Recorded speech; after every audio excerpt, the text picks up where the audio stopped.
शेतकरी मित्रांनो नमस्कार. हा जुकिनीचं पीक जे आहे, जुकिनीचं पीक तुम्हाला 30व्या दिवशी हार्वेस्टिंग करायचं असेल तर ह्याला स्प्रे खतं टायमिंगला जर तुम्ही व्यवस्थित दिला तर तुम्हाला उत्पादन 29व्या दिवशी चालू करू शकताय तुम्ही. पहिली गोष्ट म्हणजे याला रोप लावल्यामुळे तुम्हाला हे झाड असं टणटणीत आहे. रोपाचं प्लांटेशन करणं लय महत्वाचं आहे. त्यानंतर प्रत्येक एक 3-4 दिवसासाठी याला पांढऱ्या माशा थ्रिप्ससाठी औषधं हे स्प्रे तुम्हाला घ्यावंच लागेल. जरासं थोडंसं आपण हलगर्जीपणा केला तर मग ह्या प्रकारचं झाड असं थ्रिप्स आणि गुंडाळ्यागत होईल. हे चुकून आमच्यात एखादं झाड असं झालेलं आहे. याचं कारण काय? तर तुम्हाला सांगतो, ह्या झाडात आणि ह्या झाडात फरक होण्याचं कारण काय? थ्रिप्सने याच्यावर अटॅक केलेला आहे जास्तीत जास्त. विथ तुम्हाला सांगतो, हा रोप कसा आहे आणि हा रोप मध्ये फरक बघा तुम्ही.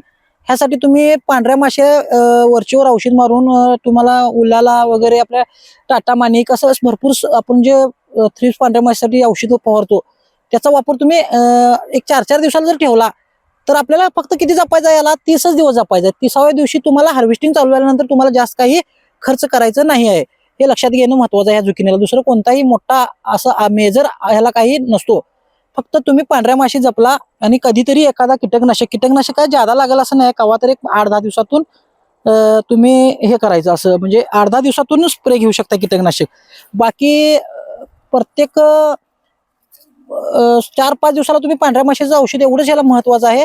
29व्या दिवशी तुम्ही हार्वेस्टिंग चालू करा. तुम्ही सर्व शेतकऱ्यांना माझी